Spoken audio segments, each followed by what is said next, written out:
یہ 4 بچے اتفاق یہ ہے کہ اللہ کی طرف سے آپ سب حضرات پہ بڑا انعام ہے ہم پہ. ہم جمعرات کو اسی مجلس میں شریک ہو جاتے ہیں جس میں بچے قرآن کے حافظ بن رہے ہوتے ہیں.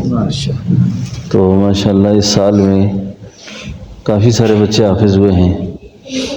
ماشاءاللہ یہ 4 بچے آج جمعرات کو قرآن کریم کا حفظ ان کا مکمل ہوا. تو انشاءاللہ یہ اپنا آخری سبق بھی اسی مجلس میں پڑھ لیں گے اور پھر دعا بھی ہو جائے گی. بس سب حضرات ایک تو یہ جذبہ رکھا کریں کہ قرآن کریم جس مجلس میں مکمل ہوتا ہے اس مجلس کی دعاؤں کو اللہ رد نہیں کرتے، اس مجلس کی دعاؤں کو رد نہیں کرتے. اور یہ حافظ قرآن بچے 10 لوگوں کی سفارش کا ذریعہ ہیں جن پر جہنم واجب ہوگی. جو خاندان کے 10 لوگ جن پر جہنم واجب ہوگی. بہت عرصہ پہلے کی بات ہے کہ میرے پاس ایک آدمی آیا تو اس نے بڑی سادگی سے اور بڑی عاجزی سے ایک بات اس نے مجھ سے کی. اللہ کو عاجزی اور سادگی بہت زیادہ پسند ہے. اس نے مجھ سے ایک بات کی. اس نے کہا حضرت آپ کا بچہ قرآن کا حافظ ہے. میں نے بڑی کوشش کی ہے کہ میرا بچہ بھی قرآن کا حافظ بنتا لیکن نہیں بن سکا. تو میں نے علماء سے سنا ہے کہ حافظ قرآن 10 آدمیوں کی سفارش کرے گا. تو اس نے سیدھی سی زبان میں کہا پتہ نہیں 9 اور کون حسن اس نے دم میرا نہ جا کے نہ پتہ نہیں 9 اور کون ہوں گے. وہ تو جو ہوں گے 10واں مڑا نہ چاہ کے نہ اس میں سے. میں نے اس کی بات سننے کے بعد دل میں خیال کیا اس کے دل میں جو حفاظ قرآن سے جو محبت ہے نا اور قرآن کے ساتھ جو لگاؤ اور پیار ہے، بس بے شک اس کا بچہ حافظ نہ بنے لیکن اللہ نے اس کو بخش دیا ہے، اللہ نے اس کو معاف کر دیا ہے. تو عاجزی اور انکساری بھی اللہ کو بے انتہا پسند ہے. یعنی 10 لوگوں کی سفارش کرے گا جن پر جہنم جانا یقینی ہے. اس لیے کہ اس جذبے کے ساتھ اپنی اولادوں کو ضرور قرآن پڑھائیں. اور جن کی اولادیں قرآن نہ پڑھ سکیں یا جن کی اولادیں نہیں ہیں وہ کیا کریں؟ وہ کسی بھی بچے کی قرآن پڑھنے کی کفالت لے لیں کہ جی میری طرف سے آپ ایک بچے کو قرآن کا حافظ بنائیں، اس پر محنت کریں. اس کے کتنے اخراجات آئیں گے؟ ان اخراجات کو میں اٹھاؤں گا تاکہ وہ بچہ میری نجات کا ذریعہ بن جائے. اور اپنی مخفی نیکیوں میں، اپنی چھپی ہوئی نیکیوں میں کوئی ایسی نیکی ضرور کریں، ایسی نیکی ضرور کریں کہ آپ کے مرنے کے بعد، ہمارے مرنے کے بعد وہ کسی علاقے کا بچہ دور دراز سے آیا ہوا،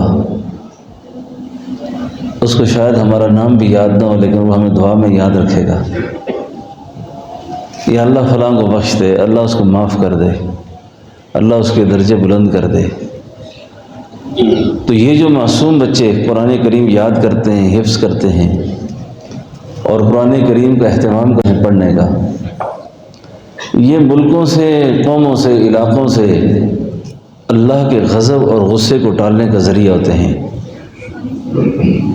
اللہ کے غصے کو ٹھنڈا کرتے ہیں یہ، کیونکہ یہ اللہ کا کلام پڑھتے ہیں، اللہ کا کلام پڑھتے ہیں اور اس بات کو پڑھتے ہیں جو باتیں اللہ نے اپنے محبوب سے 23 سال کی ہیں. پیارے بچوں، آپ سے مجھ سے اگر کوئی پوچھتا ہے نا کہ قرآن کیا چیز ہے، آپ کیا پڑھتے ہو، ہم یہ کہیں گے کہ ہم نے وہ باتیں یاد کی ہیں، ہم نے وہ باتیں پڑھی ہیں جو باتیں اللہ نے اپنے محبوب سے 23 سال کی ہیں. جو 23 سال تک گفتگو ہوئی ہے نا اللہ نبی کی، 23 سال کی گفتگو کا خلاصہ قرآن بنا ہے. اور دوستو جس ہستی کے ساتھ یہ گفتگو ہوئی ہے نا، جس مبارک ہستی کے ساتھ یہ گفتگو ہوئی ہے ان کی نصیبے اور مقدروں کے بھی کیا کہنے ہیں۔ قرآن کریم میں اللہ تعالیٰ فرماتے ہیں بل ہوا قرآن مجید فی لوح محفوظ۔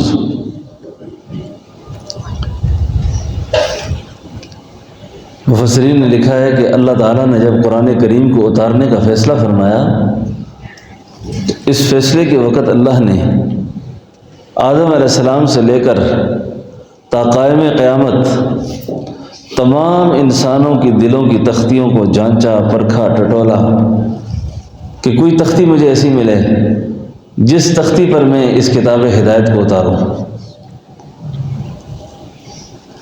تو فرمایا وہ آمنہ کے لال کا دل تھا جو لوح محفوظ سے بھی اعلیٰ تھا، اللہ کے عرش سے بھی عظمت والا تھا۔ اس دل پر اللہ نے اس کتاب کو اتار دیا،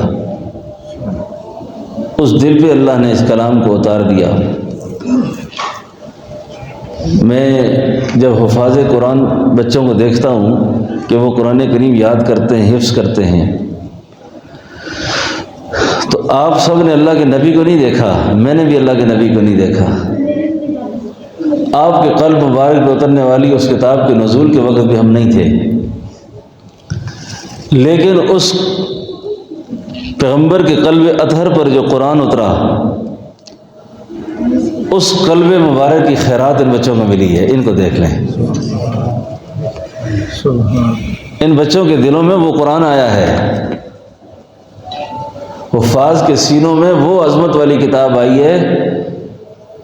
اس کتاب کا حصہ وہاں سے اٹھا کے اللہ نے اس قلب مبارک سے ان قرآن کے پڑھنے والے بچوں کے سینوں میں اللہ نے اس دولت کو منتقل کیا۔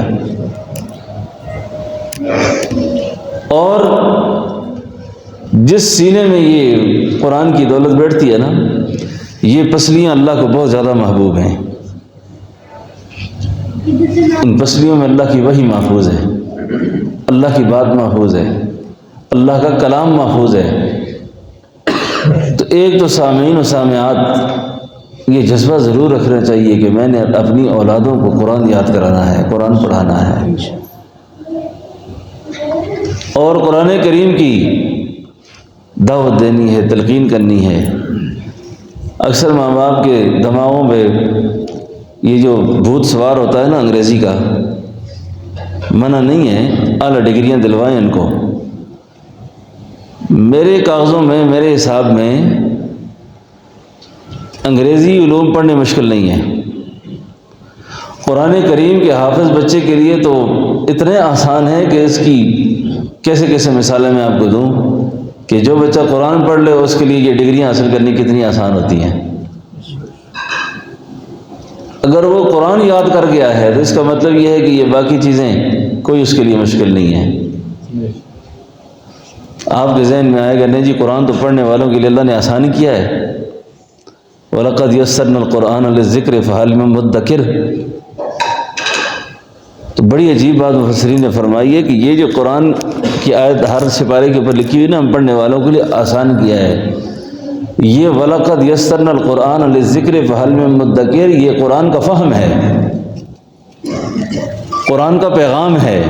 چاہے وہ قرآن پڑھا ہے یا نہیں پڑھا، لیکن وہ قرآن کے فہم کو کر لے گا، سمجھ جائے گا کہ اس کے اندر مضامین اللہ نے کیا بیان کیا، اللہ کیا چاہتے ہیں اس سے۔ باقی اس کا حفظ کرنا اور یاد کرنا اور اس کی زبر زیر پیش کا لحاظ رکھنا، یہ بہت مشکل کام ہے۔ یہ بہت مشکل کام ہے کہ ایک حافظ قرآن جب تراویح میں آپ کو قرآن سناتا ہے، وہ پاکستان میں سنائے کہ افریقہ میں سنائے کہ امریکہ میں کہ عرب میں، وہ سارے ایک ہی طرح کا سناتے ہیں۔ یہ نہیں کہ وہاں زبریں، کسی کی زبر زیر پڑھ لے، کوئی زبر پڑھ لے، کوئی پیش پڑھ لے، نہیں، وہ ہر جگہ کا لحاظ، ہر جگہ اسی ترتیب سے آپ کو سناتا ہے۔ تو اس کا جو یاد کرنا ہے، گویا اللہ نے یہ بہت بڑا اعزاز اور بہت بڑی فضیلت بخشی ہے اللہ نے اس آدمی کو،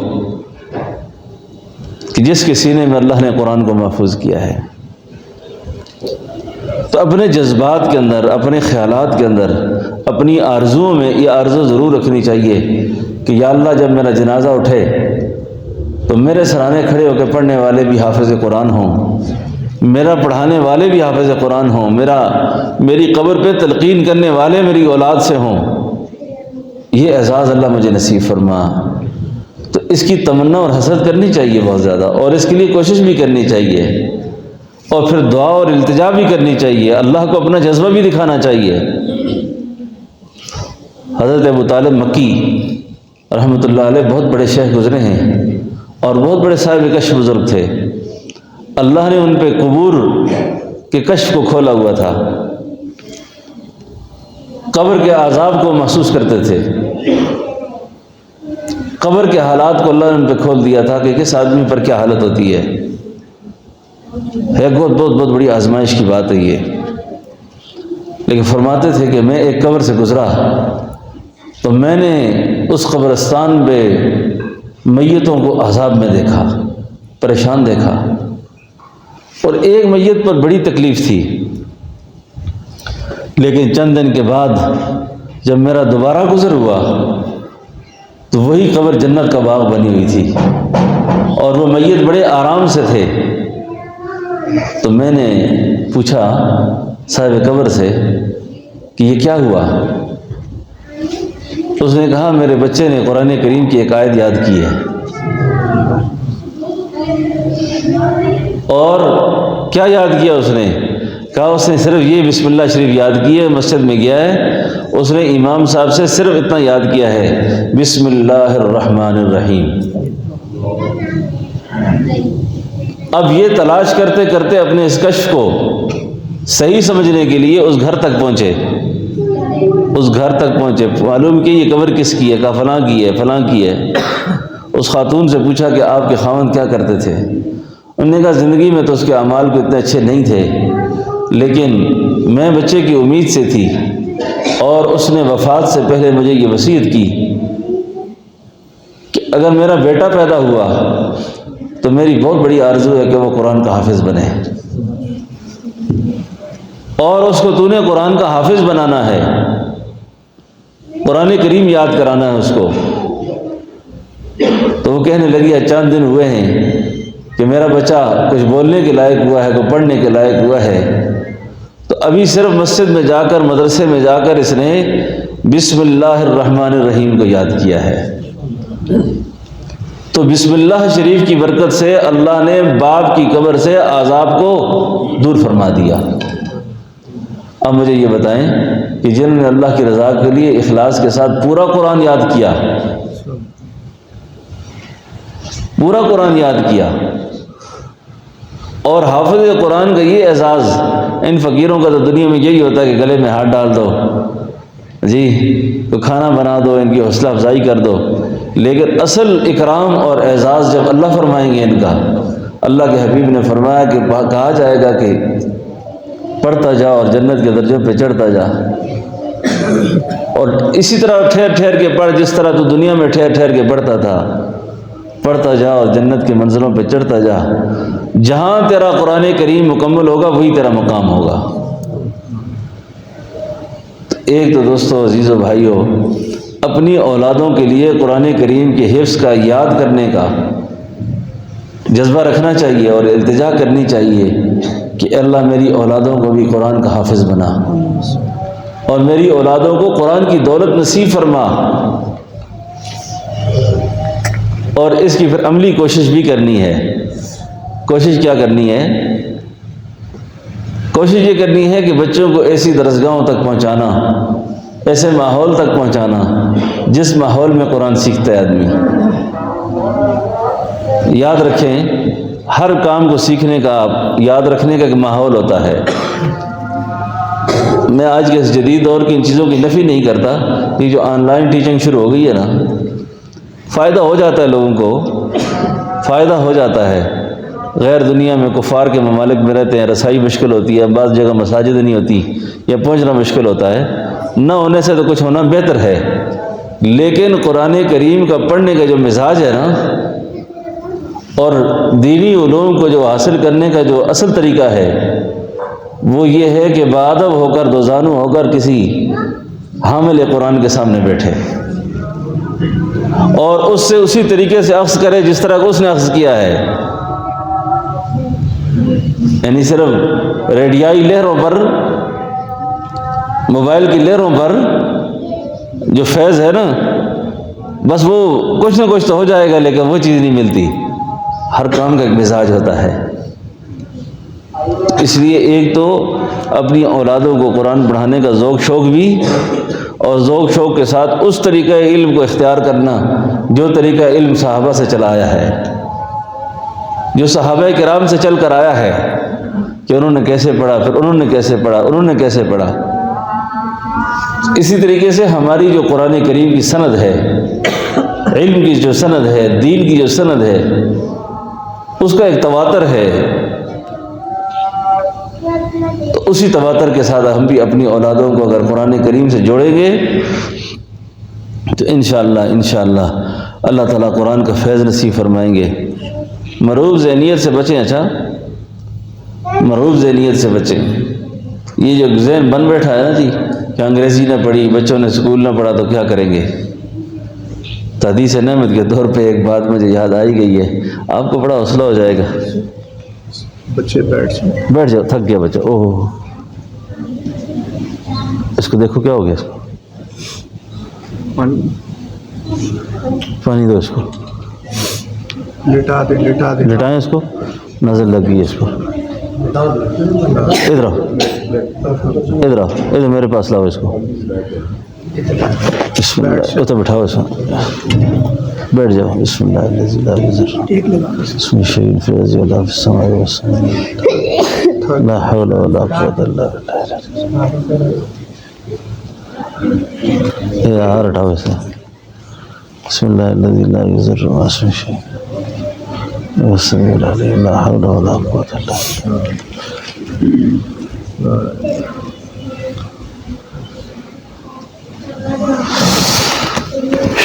وقاص ادھر آؤ، اس نال اپنی زبان میں گل کرنا۔ پانی پی بچہ، ذرا پانی پی، پانی پلا اس کو۔ ٹھیک ہے ٹھیک ہے، کورنے کی گل نہیں۔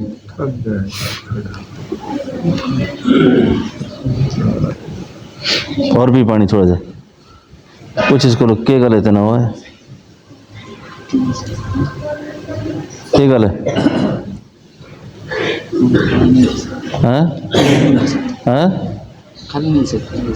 اچھا پہلے سے تکلیف تھی کوئی اس کو؟ اچھا ٹھیک ہے، بولو کوئی مسئلہ تو نہیں؟ ڈاکٹر کو کھڑا دینا، سوال آئے آؤ، ڈاکٹر سے سوال آئے، پھر پانی پلاؤ اس کی طرف، اور پلاؤ پانی۔ ٹھیک ہے، پریشان نہ ہو جا۔ بازو رکھا کرسی کے سائڈ پہ، تھوڑی دیر ویسے کھڑا، پھر اس کے بعد تھک گیا۔ ماشاء اللہ، دیکھو یہ بیٹھ جاؤ، ابھی بیٹھ جاؤ، بیٹھ جاؤ۔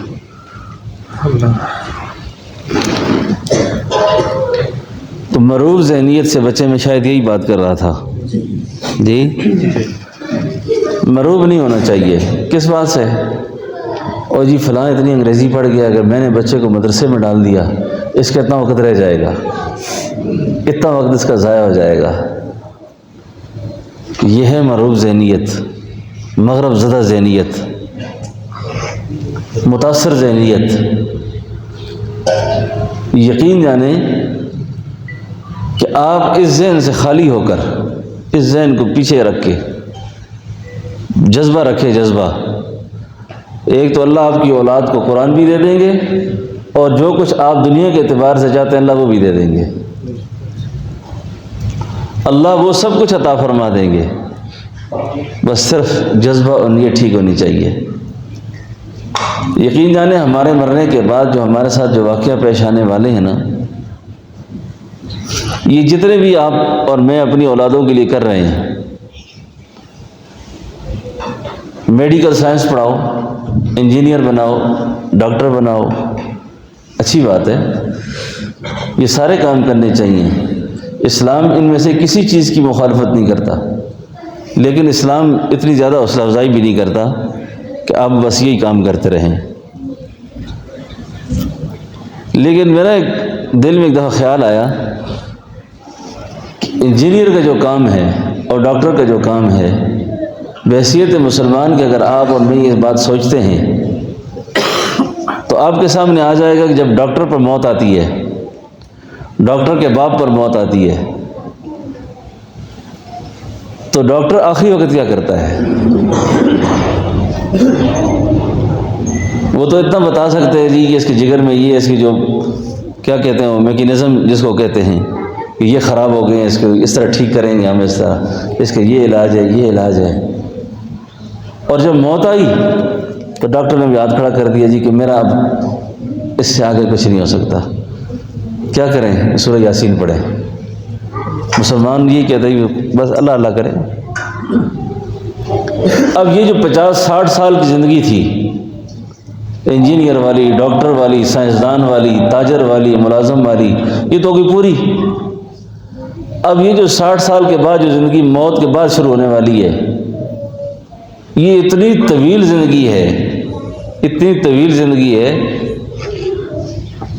جس کے بارے میں آپ جماعت کے بزرگوں سے اکثر ایک بات سنتے ہیں نا کہ حضرت امام غزالی رحمۃ اللہ علیہ نے فرمایا کہ زمین آسمان کا جو خلا ہے،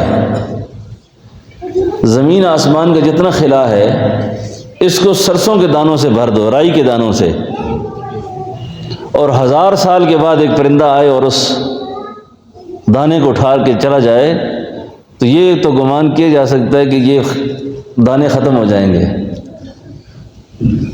لیکن آخرت کی زندگی ختم نہیں ہوگی۔ پھر اب وہاں کیا کام آئے گا؟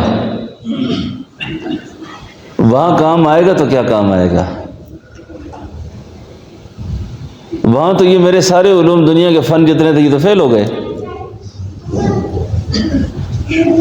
اب وہاں کی باتیں اس وقت یہاں اس وقت دل کو نہیں لگ رہی کہ ہم پر وہ جہان بند ہو چکا ہے اور وہ جہان کھل گیا ہے جس جہان کے پیچھے ساری دنیا دوڑ رہی ہے، جس کے پیچھے ساری دنیا دوڑ رہی ہے۔ اب مادیت کے مارے ہوئے ان کو یہ باتیں سمجھ نہیں آتی۔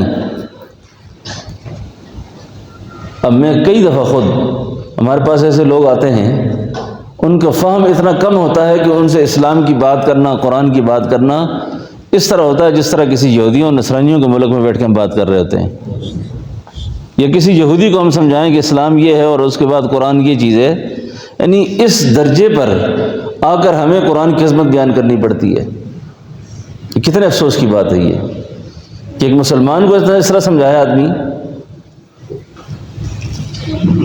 اور کئی لوگوں کو یہ ہوتا ہے۔ خود میرے پاس ایک بہت بڑا آدمی آیا دنیا کے اعتبار سے، مجھے کہتے ہیں ان بچوں کا فیوچر کیا ہے، ان بچوں کا فیوچر کیا ہوگا جی؟ تو آپ کو میں یہ بھی سنا دوں کہ میں کسی جگہ جا رہا تھا تو اس آدمی نے میرا جوتا اٹھایا، جو یہ کہہ رہا تھا نا کہ ان کا فیوچر کیا ہے، اس نے ایک دفعہ میرا جوتا اٹھایا، اور صرف جوتا ہی اٹھایا نہیں، سر پہ بھی رکھا اس نے۔ میں نے کہا ان کا یہ فیچر ہے، یہ جو ہمارا ہے، ان کا یہ فیچر ہوگا جو ہمارا ہے۔ آپ کو کس نے کہا ہے جوتے ہمارے ٹھیک کرو؟ کس نے کہا تھا آپ کو جوتا ٹھیک کرنے کا؟ کوئی جرنیل ریٹائر ہو جائے تو جو آخری درجے کا چپڑاسی ملازم ہوتا ہے وہ بھی جوتا صحیح نہیں کرتا، اس کا کرتا ہے۔ عبرت کے لیے یہ بات کرتا ہوں کہ بڑے بڑے جرنیل جب مرے تو بالکونیوں میں موبائل دیکھتے دیکھتے، ٹی وی دیکھتے دیکھتے مرے، اولاد بھی پاس نہیں، آخر وقت ملنے والا بھی کوئی نہیں۔ اور جب ان کو پوچھا کہ آپ کو مسئلہ کیا ہے، کہا تنہائی ہے، تنہائی کا مرض ہے، تنہائی کی بیماری۔ بہو ہے وہ نہیں پوچھ رہی، بیوی ہے وہ نہیں پوچھتی، بیٹے ہیں وہ نہیں پوچھتے، سب کو اپنے فیوچر کا غم ہے کہ ہمارا فیوچر بن جائے۔ تو دوستو، قرآن والوں کا جو فیوچر ہے نا، سبحان اللہ، ان کی دنیا بھی اللہ نے بنائی ہے، ان کی آخرت بھی اللہ نے بنائی ہے۔ قرآن والوں کی دنیا بھی ہے، قرآن والوں کی آخرت بھی ہے۔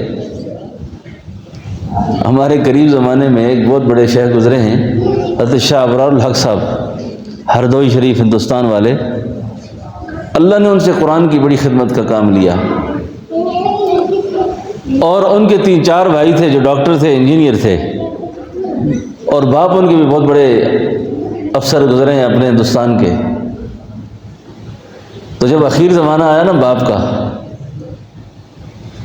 تو باپ سے کسی نے کہا کہ وہ جو انجینئر بیٹے آپ کے کہاں ہوتے ہیں، کیا کرتے ہیں؟ نے بتایا یہ کرتے ہیں. وہ سائنسدان کیا کرتا ہے، وہ فلاں کیا کرتا ہے. وہ ہمیشہ ایک بات کیا کرتے تھے، وہ سب کو سب کچھ مبارک ہو، مجھے تو عزت اس ملے کی وجہ سے ملی ہے، مجھے جو مقام ملا یہ اس ملا کی وجہ سے ملا ہے. جہاں میرے اس بیٹے کا لوگ اکرام کرتے ہیں اس وجہ سے میری بھی عزت کرتے ہیں کہ یہ فلاں کے باپ ہیں. یہ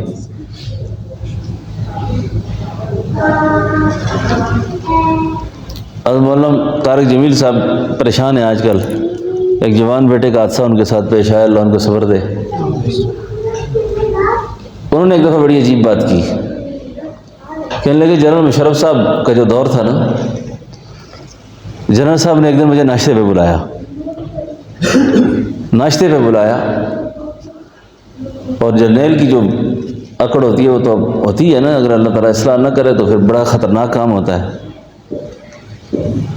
تو ناشتے پہ جب لگ چکا ناشتہ تو جنرل صاحب اندر سے تشریف لائے، مجھے کہنے لگے، اور مولوی صاحب اچھے میرے ڈاکٹر بن رہے تھے، آپ اتنے ذہین آدمی ہو، تم یہ ڈاکٹری کیوں چھوڑی؟ کالج پڑھ رہے تھے تم، سائنس ڈاکٹر بن جاتے، لوگوں کو اتنا فائدہ ہوتا. مولانا کہتے ہیں میں نے آگے سے کہا کہ لاکھوں ڈاکٹر دنیا میں موجود ہیں، کسی ڈاکٹر کو ناشتے پہ بلایا آپ نے؟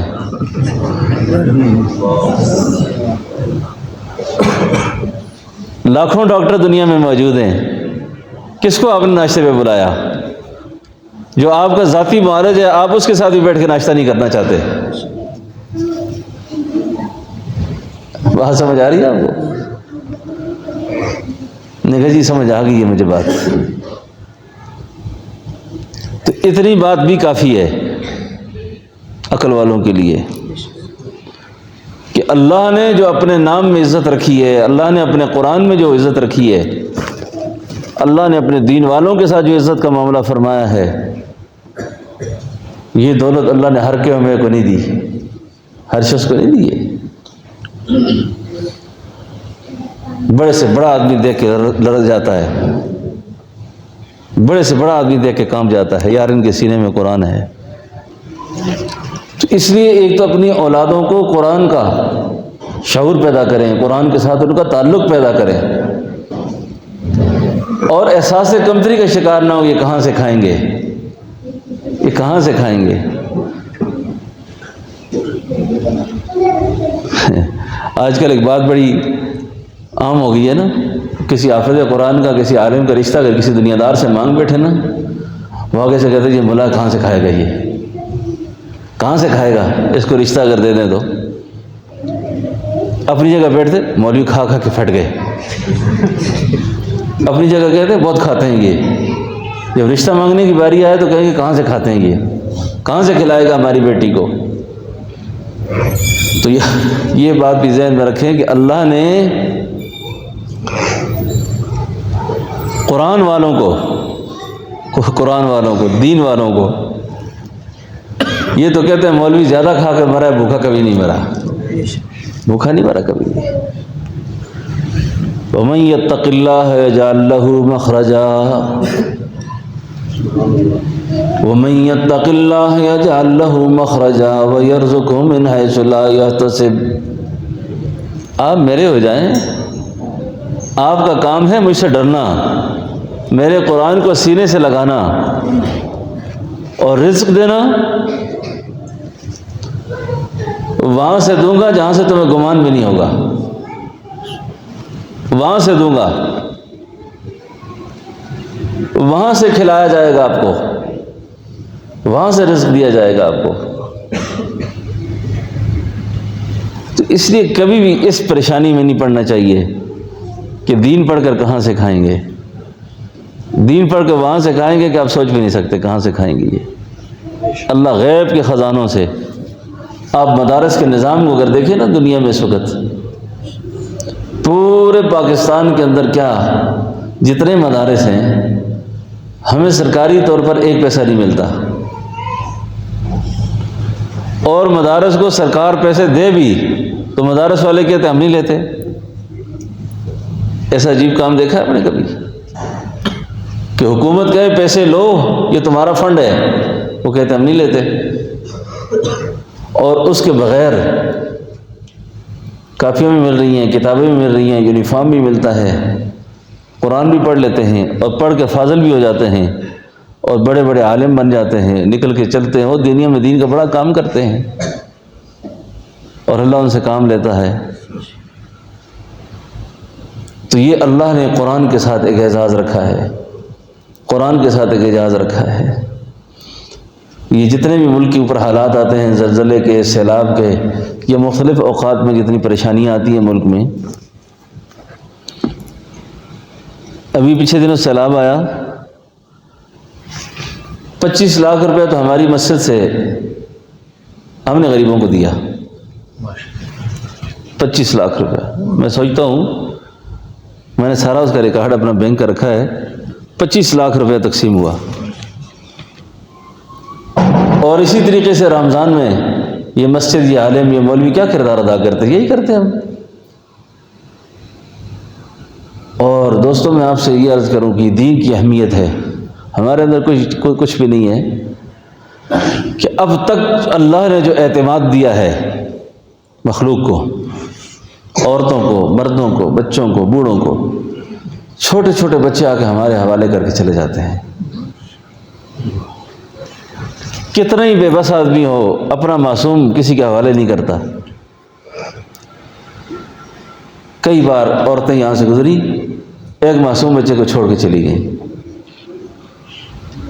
اس کو آپ اپنے پاس رکھیں, اس کو اپنے پاس پڑھائیں اس کو. اور میں آپ کو عرض کروں کہ کئی دفعہ ایسے بچے ہوتے ہیں, اب تو بڑے گھرانوں کے بچے بھی, غریب علاقوں کے بچے, قرآن کی دولت کو سینے میں لے لیا, نہ اس کی ماں کو پتہ ہے نہ باپ کو پتہ ہے. جب وہ پڑھ کے حافظ ہو کے گھر گیا تب ان کو پتہ چلا کہ یہ قرآن کا حافظ بن گیا ہے. تو اس لیے ایک تو اس جذبے کے ساتھ اپنی اولادوں کو قرآن کریم کا پڑھانا, ان کو حفظ کرانا, قرآن کریم یاد کرانا, اس کا بہت اہتمام رکھیں, اس کا بہت اہتمام کریں, اور اس فکر میں لگے رہیں, اس فکر میں لگے رہیں. اور جہاں جہاں جن علاقوں میں آپ رہتے ہیں وہاں آپ کے قریب جو مدرسے ہوں, ان بچوں کو بہت محبت کی نظر سے دیکھا کریں, ان کے ساتھ دوستی اور یارانہ رکھیں, ان کے ساتھ تعلق رکھیں. اور یہ تعلق جو ہے نا بہت کام آنے والا تعلق ہے, بہت کام آنے والا تعلق ہے. ہمارے بچے آج کل کیا کرتے ہیں, گھروں کو اگر سوچیں نا, ہفتے کے 5-5 ہزار 4-4 ہزار کا پاپڑ کھا جاتے ہیں, ٹافیاں کھا جاتے ہیں, اور ان بچوں پہ ہمارے کتنے اخراجات ہوتے ہیں. اس سے بہت کم حصہ اگر ہم رکھ لیں نا مدرسوں کا تو یہ بڑا کام آنے والا ہے. حضرت مولانا الیاس صاحب رحمۃ اللہ علیہ کے جو والد صاحب تھے نا, مولانا محمد اسماعیل صاحب, ان سے اللہ نے مکاتب قرآن کا بڑا کام لیا. وہ اپنے محلے میں, شہر میں گھر گھر پھر کے کہا کرتے تھے بیٹیوں سے, بہنوں سے کہ جب آپ آٹا گوندیں تو گوندتے وقت ایک مٹھی اس مدرسے کے ڈبے میں ڈال دیں, روز ایک مٹھی ڈال دیں, بس ایک مٹھی آٹا. اب زیادہ نہیں کہتا ایک مٹھی ڈالو, اب پورے شہر میں 500 گھر ہوں گے, روزانہ 500 مٹھیاں آٹا. تو اللہ نے اس شخص سے, اس کی نسلوں سے جو خدا نے دین کا کام لیا نا, اور دنیا میں عزت کا نشان خدا نے بنایا ان کو, وہ آٹا پھر ہفتہ بھر جمع کرتے اور اس آٹے کو اٹھا کے مدرسے میں لاتے. آٹا لنگر میں گوندا جاتا, پکایا جاتا, اس سے لوگ قرآن پڑھتے تھے. یہ مسلمانوں کے جذبے ہوتے تھے, یہ مسلمانوں کے اندر اللہ نے یہ شعور رکھا تھا. تو اسی طریقے سے مدارس کے ساتھ, علماء کے ساتھ, مدرسوں میں آج کل خاص کر یہ سردی کا جو زمانہ شروع ہو رہا ہے نا, جہاں اپنے بچوں کے لیے جیکٹ خریدے جاتے ہیں, ٹوپیاں خریدتا ہے آدمی, کمبل خریدتا ہے, ان کی آرام راحت پہنچانے کی خیال رکھتا ہے، بہت نہ صحیح 10-15 بچوں کو، 2 بچوں کے لیے اگر ٹوپیاں لے سکتا ہے نا آدمی تو 2 بچوں کو ٹوپیاں خرید کے دے دے، 2 کو جرابیں خرید کے دے دے، تاکہ ہمارا کوئی نہ کوئی حصہ اس نظام کے ساتھ پڑتا رہے۔ تو اللہ رب العالمین ہمارے اس حلقے کو قبول فرمائے۔ تو آج بھی اس حلقے کی خوبی یہ ہے کہ اس میں 4 بچے اپنا آخری سبق سنائیں گے بھی، اور آخری سبق سنا کے انشاءاللہ اپنا قرآن کریم مکمل کر لیں گے۔ اس میں ایک میرے بھتیجے ہیں، حافظ محمد عمار، حافظ محمد حسان عمار بڑے ہیں، اور ان سے چھوٹے حافظ محمد معاویہ ہیں، ان سے چھوٹے حافظ محمد حسان ہیں، جنہوں نے بڑی محنت سے ماشاءاللہ قرآن کریم مکمل کر لیا ہے۔ آج ہمارے گھر کی بھی ایک خوشی ہے یہ، اس اعتبار سے کہ ہماری نسلوں میں ایک حافظ کا اور اضافہ ہو گیا ہے، ہمارے گھر میں ایک حافظ قرآن کا اور اضافہ ہوا ہے الحمدللہ۔ تو اللہ تعالیٰ ان کے قرآن پاک پڑھنے کو بھی اور باقی بچوں کے پڑھنے کو بھی قبول فرما لے۔ اور اس میں سب سے بڑا اور نمایاں کردار جو ہوتا ہے وہ استاد کا ہوتا ہے۔ استاد ہمیشہ فراموش ہو جاتے ہیں، لیکن استاد ناقابل فراموش ہوتے ہیں۔ استاد ناقابل فراموش ہوتا ہے جو صبح سے لے کے رات تک محنت کرتا ہے، پڑھاتا ہے۔ تو اللہ تعالیٰ قاری صاحب کو بھی جزائے خیر نصیب فرمائے، اور ان بچوں کو پڑھنا بھی اللہ تعالیٰ قبول فرمائے، اور ان بچوں کے والدین کے لیے، ہم سب کے لیے اللہ تعالیٰ اس قرآن کریم کی برکات ہمیں نصیب فرمائے۔ تو اب یہ بچے قرآن کریم کا آخری سبق سنا لیں، اس کے بعد ہم اپنا تھوڑا بہت خانقاہی معمول بھی کریں گے۔ آ جائیں۔ کیا نظم ہے قاری صاحب؟ قاری صاحب کدھر ہیں؟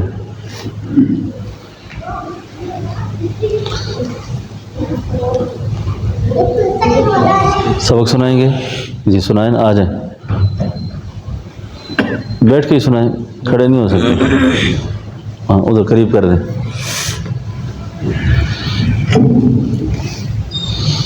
سارے آداب متوجہ ہو کے آخری سبق سن لیں۔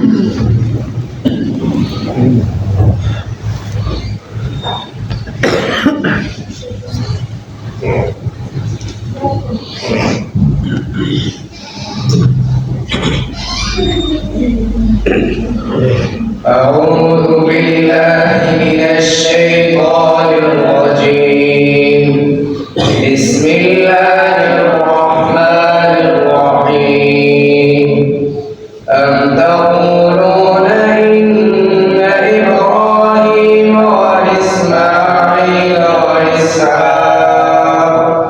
وإسحاق ويعقوب والأسباط كانوا هودا أو نصارى تلك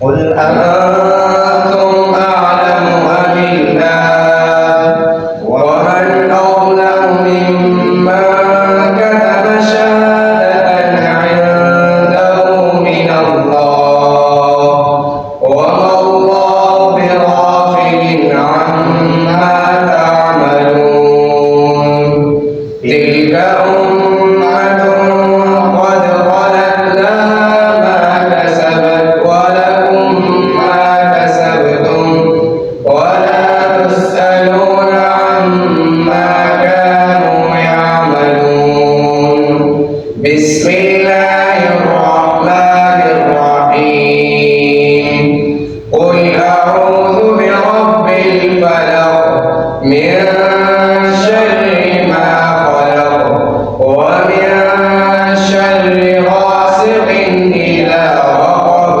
ومن شر النفاثات في العقد ومن شر حاسد إذا حسد بسم الله الرحمن الرحيم قل أعوذ برب الناس ملك الناس إله الناس من شر الوسواس الخناس الذي يوسوس في صدور الناس من الجنة والناس بسم الله الرحمن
اللهم آنس وحشتي في قبري اللهم ارحمني بالقرآن العظيم واجعله لي إماما ونورا وهدى ورحمة اللهم ذكرني منه ما نسيت وعلمني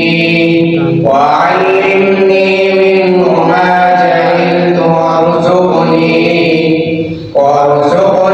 تلاوته آناء الليل وآناء النهار واجعله لي حجة يا رب العالمين. ماشاء اللہ ماشاء اللہ ماشاء اللہ ماشاء اللہ. بس بہت ہو گیا بہت ہو گیا بس ماشاء اللہ. اور پھینکو ان پہ ہو پھینکو خوش کرو ان کو اس پہ چھوٹے پہ پھینکو.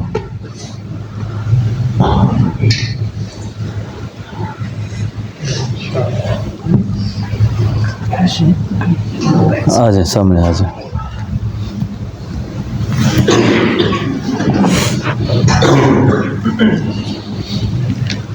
ماشاء اللہ سب کہیں ماشاء اللہ. بس بس بس بس بس نہیں کرو بس ہو گئے.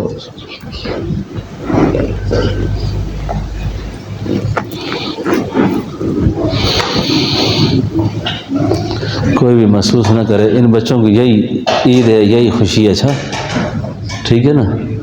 بس یہ پھول پھینکتے ہیں ایک دوسرے پر خوش ہوتے ہیں.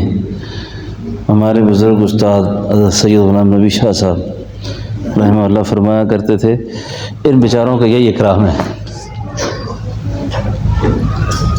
حضرت کے ہاں کوئی آ جاتا تو اس کو راستے میں استقبال کرتے اس کے گلے میں ہاتھ ڈالتے اور خود خوش ہوتے. بہت فرمایا کرتے تھے اس ملا کو انگریز نے بہت بدنام کیا ہے اس عالم کی بہت توہین کی ہے. تم اس کے گلوں میں ہاتھ ڈال کے خوش کرو اس کو اور جہاں ان کی ناقدری کرنے والے ہیں ان کو پتہ چلے کوئی ہماری حوصلہ افزائی کرنے والا بھی ہے. تو یہ ان فقیروں کا یہی اکرام ہے. اسی سے یہ خوش ہوتے ہیں. اور یہ جس طرح آج ان کا یہاں اکرام ہے یہی اکرام قبر میں ہے یہی اکرام حشر میں ہے اور یہی اکرام جو ہے جنت میں ہے. اور جنت میں بھی بات جا کے ختم نہیں ہے. پھر وہ آخری اسٹیشن تک پہنچیں گے. یہ آخری اسٹیشن تک پہنچیں گے. تو اللہ رب العالمین ان حفاظ قرآن بچوں کی آخری دعا جو انہوں نے کر دی اس دعا کے برکت و وسیلہ سے اللہ پاک ہم سب پر رحم فرمائے اور ہمارے بچوں کو بھی اللہ پاک قرآن کریم کی دولت نصیب فرمائے. اللہ پاک ہماری نسلوں کو دین کے علم نصیب فرمائے. اللہ قرآن سے محروم نہ کرے. اللہ قرآن کے فیض سے محروم نہ کرے. ہماری جتنی غلطیاں کوتاہیاں ہیں اللہ تعالیٰ ان بچوں کو اس قرآن پڑھنے کی برکت سے معاف فرمائے. اور ان بچوں نے جو قرآن کریم یاد کیا اس کا ثواب ہمارے حسب میں نسب میں کتنے لوگ فوت ہو چکے ہیں ان کے خاندانوں میں اللہ اس کا ثواب ان تک پہنچائے. والدین کو نانحال کو دادحال کو سب کو اللہ اس کا ثواب پہنچائے. اللہ سب کی روحوں کو خوش فرمائے. اب کچھ ساتھی بغرض بیت آئے ہوئے ہیں. میں جو بیت والے ساتھی ہیں وہ آگے آ جائیں تاکہ میں کلمات توبہ پڑھ لوں اور اس کے بعد انشاءاللہ ہم تھوڑی سی مجلس کر لیں گے. ہم دو زانو ہو کر بیٹھیں دو زانو ہو کر بیٹھیں. جس طرح جس کو سہولت ہو. سب سے افضل طریقہ یہی ہے کہ دو زانو ہو کے بیٹھا جائے اور جو بیت والے ساتھی ہیں وہ آگے آ جائیں. جنہیں توبہ پڑھنی ہے وہ آگے آ جائیں اور جو خواتین بھی توبہ کی نیت سے بیٹھی ہیں آئی ہیں کلمات توبہ میں شریک ہو جائیں.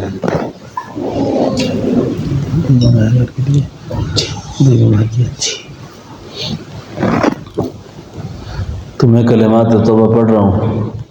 اس مجمع میں بیٹھا ہوا کوئی آدمی کسی اور بزرگ سے متعلق ہو بیت ہو تو وہ بھی کلمات توبہ پڑھ لے. اس کی بیت میں حرج نہیں آئے گا اور توبہ کی برکت سے اللہ معاف کر دیتے ہیں. اور یہ جو مجلس ہوتی ہے توبہ کی یہ اعلانیہ توبہ ہے. اللہ سے معافی مانگنے کی مجلس ہے یہ.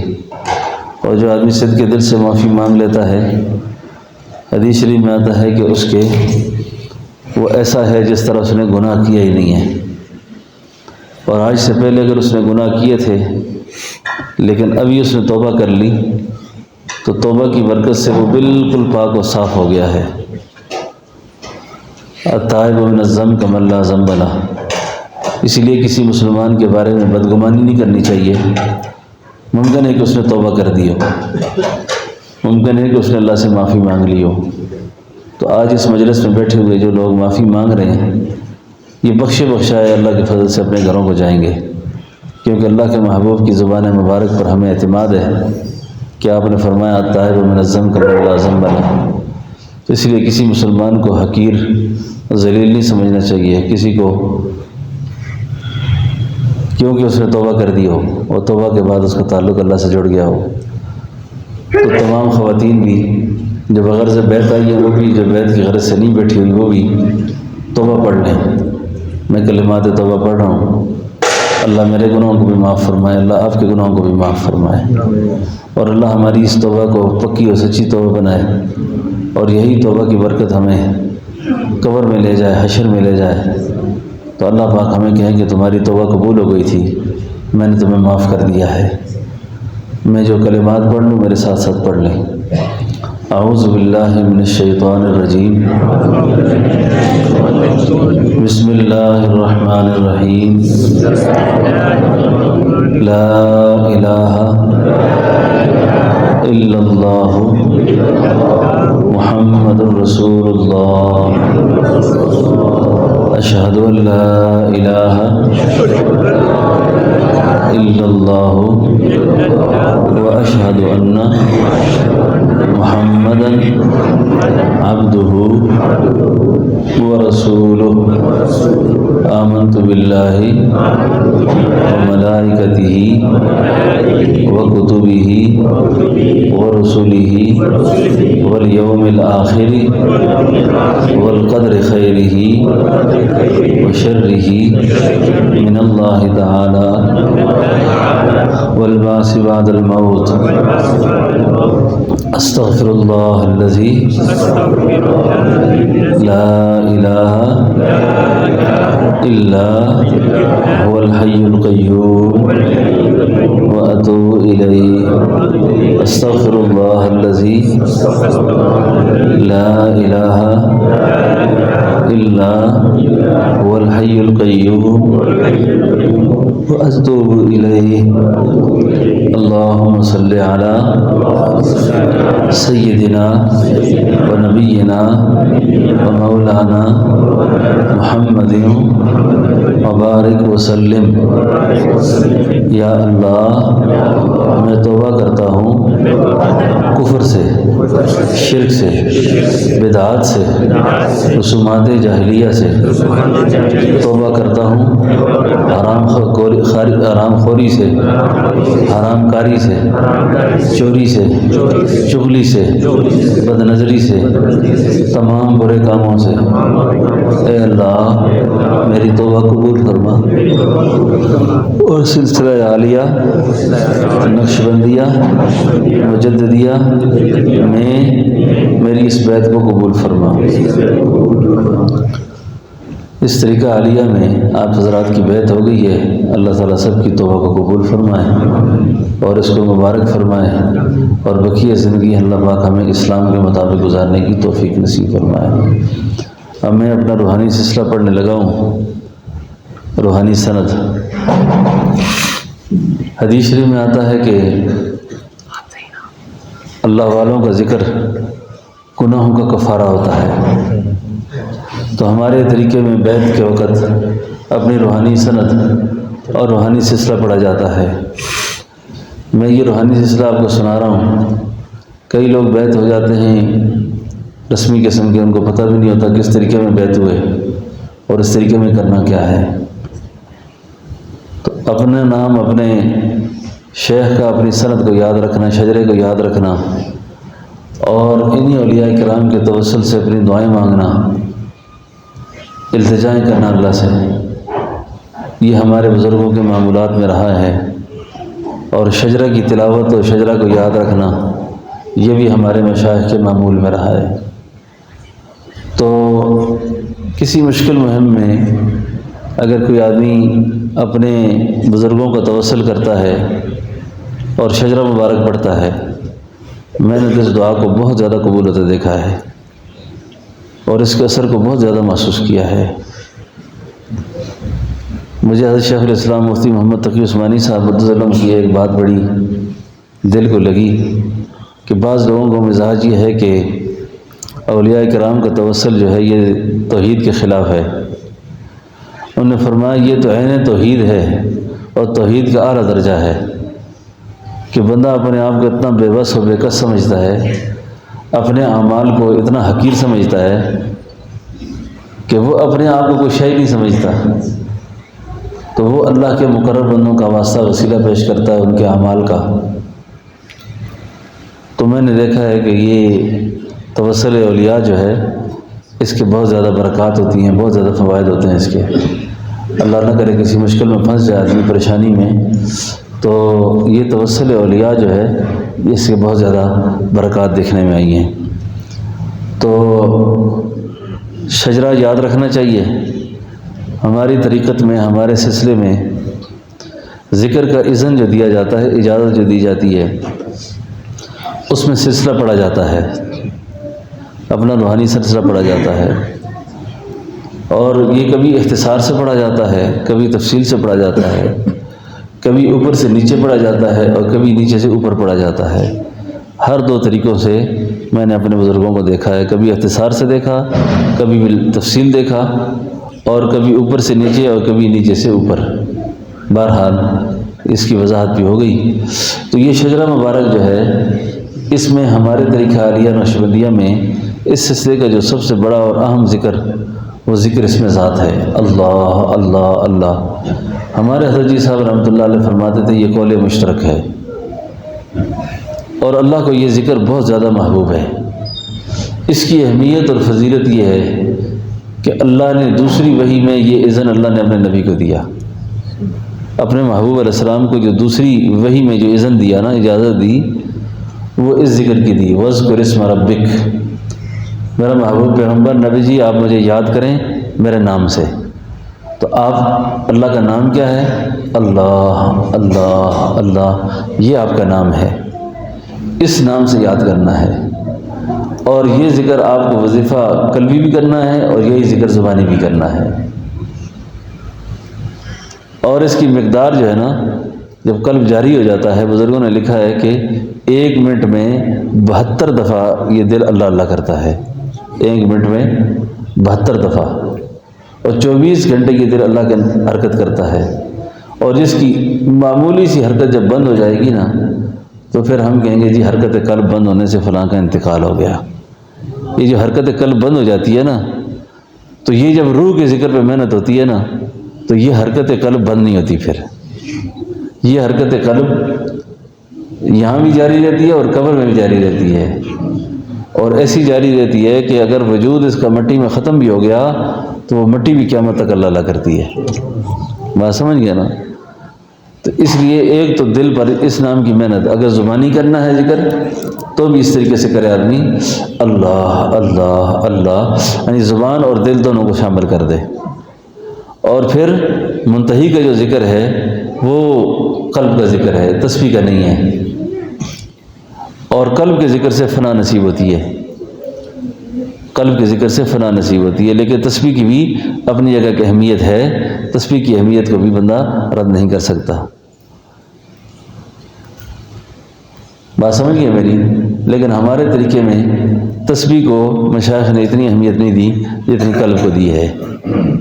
بات سمجھے؟ تو دل پہ دھیان رکھ کر بھی ذکر کرنا ہے، اللہ اللہ اللہ اللہ، خیال سے، تصور سے، مراقبہ، اور زبانی طور پہ بھی کرنا ہے اس طریقے سے، لا الہ الا اللہ، لا الہ الا اللہ، لا الہ الا اللہ، پھر الا اللہ الا اللہ الا اللہ، اور اسی طریقے سے اللہ اللہ اللہ اللہ، یہ یک ضربی ذکر ہے، درود شریف ہے، استغفار ہے، اور جو مسنون تسبیحات ہیں، تلاوت ہے، یہ سارے معمولات اپنی اپنی جگہ پہ کرنے ہیں۔ ٹھیک ہے؟ اب میں اپنا روحانی سلسلہ پڑھ رہا ہوں، اور روحانی طریقہ پڑھ کر آپ کو میں ذکر کا اذن دے رہا ہوں، اور جو کہیں گے ہم نے اس کو قبول کر لیا صدق کے دل سے، وہ اس طریقے میں گویا اس تسبیح میں پروئے جائیں گے، ٹھیک ہے نا۔ حضرت آدم بنوری رحمۃ اللہ علیہ کے ملفوظات میں نے پڑھے، آپ نے فرمایا کہ میں نے اللہ سے التجا کی، دعائیں مانگی اللہ سے، تو مجھے الہام ہوا، رہنمائی ہوئی کہ تیرے طریقے میں کوئی شقی اور بدبخت داخل نہیں ہوگا، اور جو تیری نسبت حاصل کرے گا اس کا قیامت والے دن جھنڈا بھی سب سے الگ الگ ہوگا۔ تو اللہ پاک اس جھنڈے کے نیچے ہم سب کو جمع کر دے۔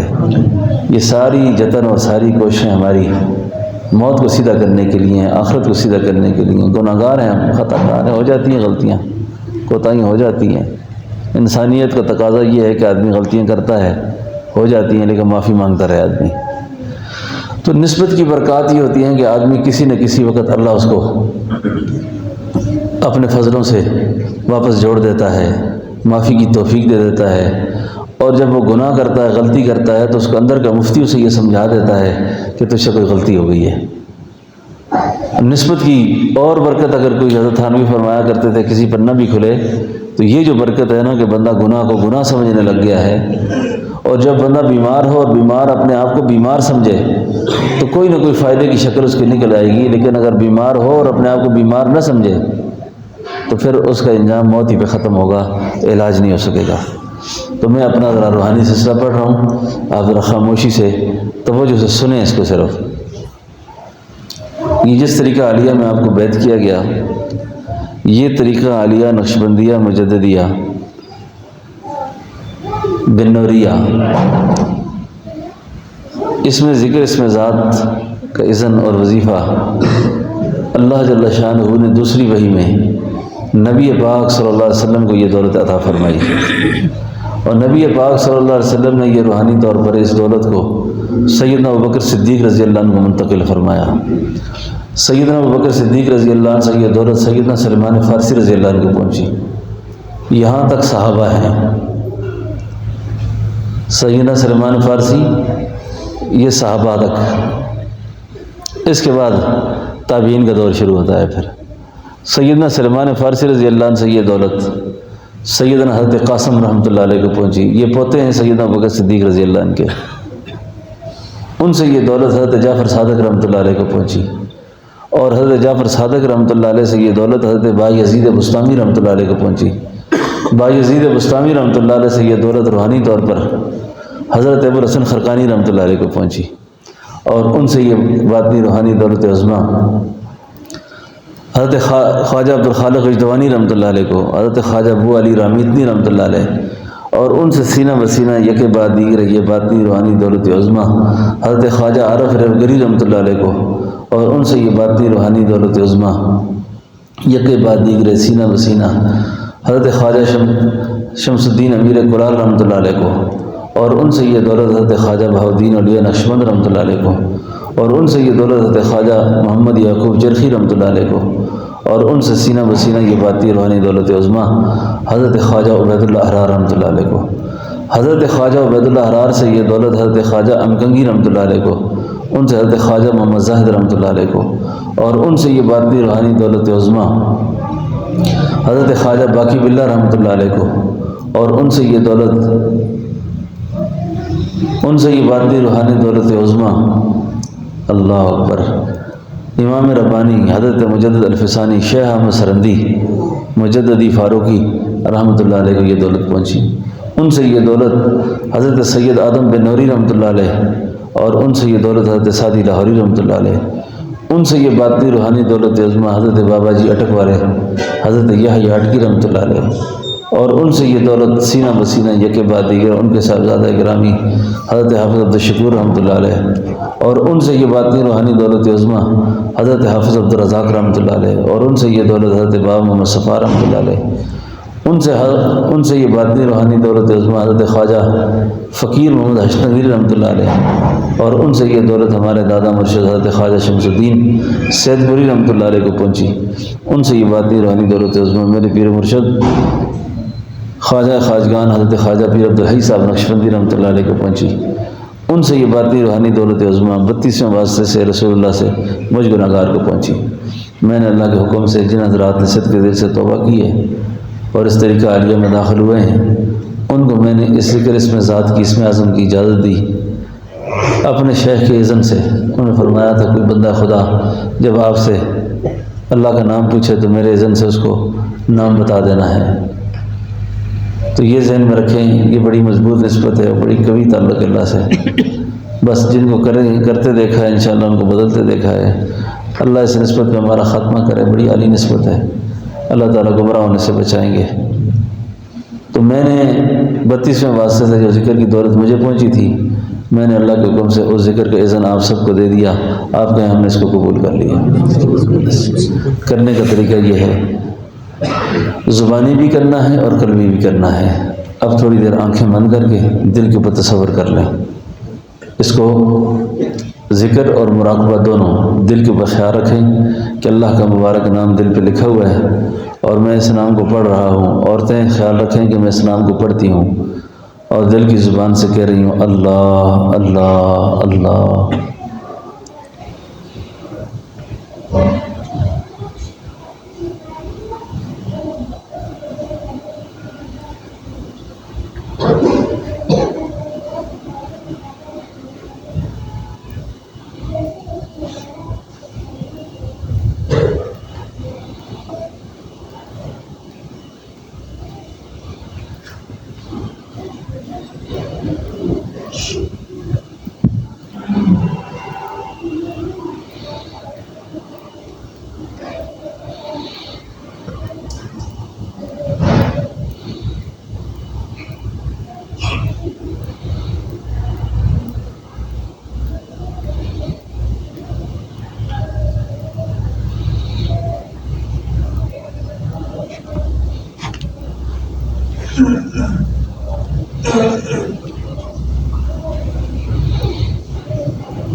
عورتیں متوجہ ہو جائیں، متوجہ ہو کے ذکر کریں، خیالات کو تقسیم نہ کریں، اللہ کی طرف متوجہ ہو جائیں. اللہ کی رحمت کا استحضار کریں دل پہ کہ اللہ کی رحمت آ رہی ہے، دل کی ساری ظلمت سیاہی دور ہو رہی ہے اور دل کر رہا ہے اللہ اللہ اللہ. یک لحظہ کی غفلت قافلوں کو 1000 سال کے لیے گم کر دیتا تھا. ہزاروں سال کے لیے بندہ گم ہو جاتا ہے. تھوڑی سی دیر غفلت کی قافلے نظروں سے اوجھل ہو جاتے تھے. تو مراقبہ کی مجلس میں، توجہ کی مجلس میں بیٹھ کر خیالات کو تقسیم کرنے سے بیٹھے بیٹھے بندہ رحمت سے محروم ہو جاتا ہے.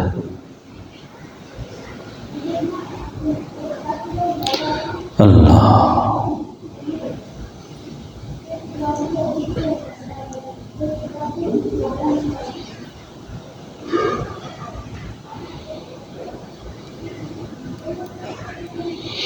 کس سے مانگیں کہاں جائیں، کس سے کہیں، اور دنیا میں حاجت روا کون ہے. اللہ کس سے مانگیں کہاں جائیں، کس سے کہیں، اور دنیا میں حاجت روا کون ہے. سب کا داتا ہے تو، سب کو دیتا ہے تو، تیرے بندوں کا تیرے سوا کون ہے. تیرے بندوں کا تیرے سوا کون ہے. انبیاء اولیاء تابعین و صحابہ کہ جب بھی کوئی مشکل آ بنی، گر کے سجدے میں سب نے یہی عرض کی، تو نہیں ہے تو تیرے سوا کون ہے؟ اللہ تو نہیں ہے تو تیرے سوا کون ہے؟ ارباب علم و فضل جانتے ہیں تجھے، اے اللہ کچھ نہ ہونے پہ بھی مانتے ہیں تجھے۔ ارباب علم و فضل جانتے ہیں تجھے، اور کچھ نہ ہونے پہ بھی مانتے ہیں تجھے۔ اے نصیر اس کو تو فضل باری سمجھ، ورنہ تیری طرف دیکھتا کون ہے؟ اللہ ہوا و حرص والا دل بدل دے، میرا غفلت میں ڈوبا دل بدل دے۔ گناہ گاری میں کب تک عمر کاٹوں، بدل دے دل کی دنیا دل بدل دے۔ سنوں میں نام تیرا دھڑکنوں میں،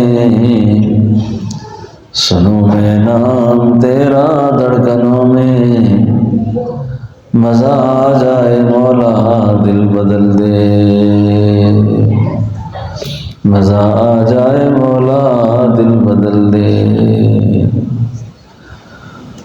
اللہ اللہ درود شریف پڑھ لیں۔ اللہم صلی علی سیدنا و نبینا مولانا محمد وعلی آل سیدنا و نبینا مولانا محمد وبارک وسلم وصلی علیہ۔ اے اللہ ہم سب کو بخش دے یا اللہ، اللہ ہمارے ماں باپ کو بخش دے یا اللہ، اللہ ہمارے حسب نسب میں سب کو بخش دے یا اللہ، اللہ ہمارے حسب نسب میں سب کو بخش دے یا اللہ، اللہ اولین آخرین کو بخش دے یا اللہ، اللہ ہم سے گناہوں کی سیاہی دور کر دے یا اللہ، اللہ گناہوں کی ظلمت ہم سے دور کر دے یا اللہ، ہم سب کو تو معاف کر دے یا اللہ، ہمارے بچوں کو معاف کر دے، ہماری بچیوں کو معاف کر دے، ہمارے اہل خاندان کو معاف کر دے، گھر والوں کو معاف کر دے، ہمارے والدین کو معاف کر دے۔